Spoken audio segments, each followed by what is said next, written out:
Ah, não dá para lembrar. O ano não dá. Por exemplo, olha, eu tenho um canal lá no YouTube que eu posto essas reportagens antigas, que é Ulisses Rocha, o repórter. Se você for lá, você vai encontrar. Isso no YouTube? Tá lá no YouTube. YouTube. Então tem várias reportagens antigas que eu fiz na Record, algumas que eu fiz no SBT, que eu fiz também no Domingo Espetacular, e por aí, ao longo da minha carreira. Aquelas que eu consegui recuperar, eu postei lá. Mas muitas assim, a fita já tá velha, aquela antiga VHS, Ixi, aquele chiado. E tem gente que fala, mas isso aqui é reportagem antiga. Eu digo, o canal tem esse objetivo. É lógico, contar é reportagens lógico. antigas, né? Pô, legal. E o Pedrinho, você falou que entrevistou o Pedrinho, né? O Pedrinho Matador, eu entrevistei duas vezes. O Pedrinho Matador ainda estava falando legal, né? Ainda estava bom ainda. Ele sempre falou bem. Tanto que ele tinha um podcast agora, antes de morrer, né? Agora, quero dizer, coisa de uns... Ele morreu de uns 4 anos, 3, 4 anos, mais ou menos. E antes dele morrer, ele tinha esse podcast, ou ele participava de um podcast, alguma coisa assim. Ele sempre foi um sujeito articulado, né? Mas ele era o quê? Ele matava por prazer. Matou 90 e poucas pessoas, segundo disseram, né? Mas eu vou te contar uma história do Pedrinho Matador. A última vez que eu entrevistei, acho que foi em 2004. E quem estava lá no Piranhão, porque foi lá no Piranhão de Taubaté. Eu até postei essa reportagem recentemente. No seu canal lá? No meu canal. Eu postei. Infelizmente eu postei a reportagem, 2 dias depois mataram o cara. Porra, mano. Caralho, mano. Infelizmente. Eu espero que não tenha nenhuma relação com a reportagem. Não, mas também... Mas assim, eu estava com o Dr. Pedrosa, ele falou, o Pedrinho, vamos conversar com ele. E só que o Dr. Pedrosa... Finado, doutor Pedrosa, porque depois também mataram, né? Porra, esse diretor da casa, ex-diretor da Casa de Detenção e da Casa de Custódia. E aí ele me colocou lá com o Pedrinho, ele saiu, me deixou sozinho com o Pedrinho.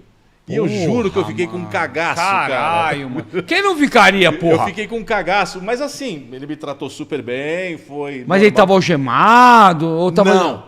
Não porra, tava. mano, que diretor, gente boa, hein, mano.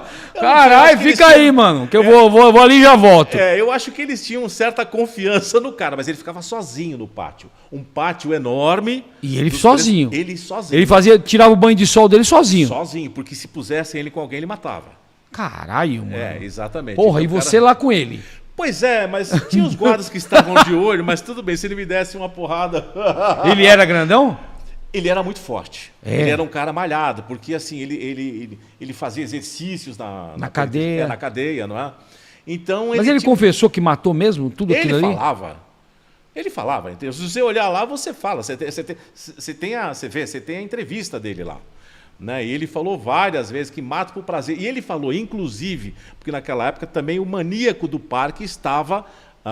numa cela próxima dele. Você chegou a entrevistar o maníaco também? Pois o diretor da Casa de Custódia não iria deixar eu entrevistar o maníaco do parque, que é o Francisco de Assis Pereira. Que está preso ainda hoje. Dizem que está para sair, né? Pois porque isso aí foi em 1998 que ele foi preso. Né? Então, de lá para cá são o quê? São 27 anos. 25. Não. 98, 27 anos. 27 anos, o máximo que pode ficar é 30, né? Máximo 30 anos. No caso dele, 30, né?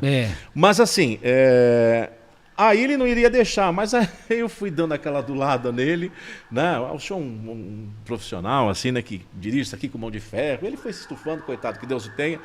E massageou o ego dele, né, meu? E aí ele deixou. Ele deixou conversar com o Francisco de Assis Pereira. E naquela época foi um furo de reportagem que eu dei, porque até então ninguém tinha conversado com ele. E eu não iria conversar também. Eu fui lá com o objetivo de fazer entrevista com ele.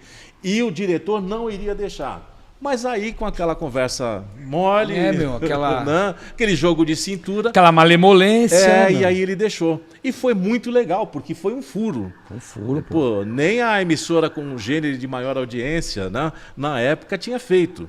E aí, nessa época, o finado Marcelo Rezende ainda estava na TV Globo, na Rede Globo, e aí, logo depois de algumas semanas, ele foi lá e fez a entrevista com ele. Uma bela entrevista também, né? Mas a nossa foi um furo naquela época. Foi muito legal por causa disso daí, porque a gente não tinha autorização e acabou conseguindo. Eu sei que a reportagem está lá, mas o que ele chegou a comentar dos crimes ou não? O Francisco de Assis Pereira? Ah, ele falou que estava arrependido, que Jesus tinha libertado ele e que aquilo era uma coisa do passado. Conclusão, ele confessou, né? Confessou. Ah, confessou, mas ele falava que sim. Ele falou que tinha. Eu me lembro muito bem que eu revi isso recentemente.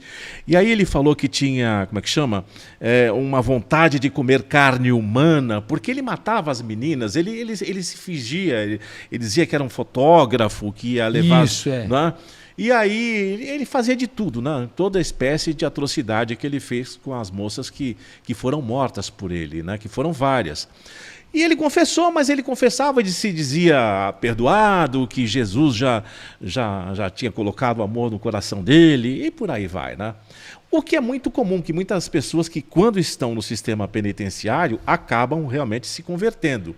Umas se convertem de verdade e outras se convertem com o fim de sair, né? Por conveniência. Conveniência. Por assim. Mas no caso dele eu já não saberia avaliar se foi por verdade ou não, sei que ele ainda continua lá, né? Quando sair é que a gente vai sair, vai saber, né? O Amaury Proquisti está aqui na live aí. Grande Amaury Proquisti, um grande abraço. Você sabe que esse é um veterano de rota, que eu tenho muito carinho por ele. Ele esteve aqui esses dias aqui com vocês. Teve aqui junto com o Major. O Major Edson Miguel, Isso. Exatamente. O Proquisti é um dos policiais de rota que eu acompanhei durante muitos anos, né? Porque assim, a gente acompanhava com a viatura da Record. Não era dentro da viatura, né? Não, a gente não acompanhava. Você acompanhava as viaturas com o carro da Record, não é isso? Olha, não dava para acompanhar dentro da viatura, porque assim, eu tinha um bordão de abertura. Então, meu bordão de abertura Como é que era o bordão? É isso mesmo, nós estamos na zona sul da capital paulista e à frente você vê uma viatura de rota, Rondas Ostensivas Tobias de Aguiar, que está seguindo para um roubo em andamento, é prioridade máxima. Era mais ou menos assim, fazia aquele showzinho. Fazia aquele bordão, né? Exatamente, fazia aquele showzinho. E aí o que acontecia é o seguinte, não dá... Quando você está dentro de uma viatura... Pra fazer esse bordão lá, né? Como é que você vai fazer isso? Os caras metiam cotovelada em você. Não, o policial metia cotovelada em você, cara. Exatamente. Porra, mano. A rede que é RX e eu lá gritando.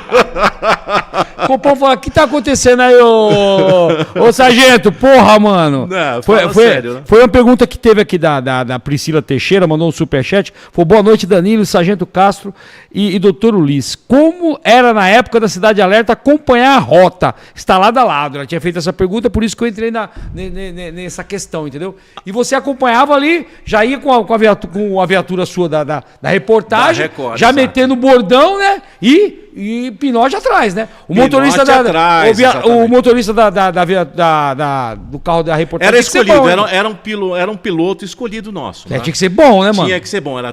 Todos eles eram assim, porque cada momento teve um diferente, né? Teve o Márcio Brito, teve o Wagner Alvarenga, e Djalma e por aí vai.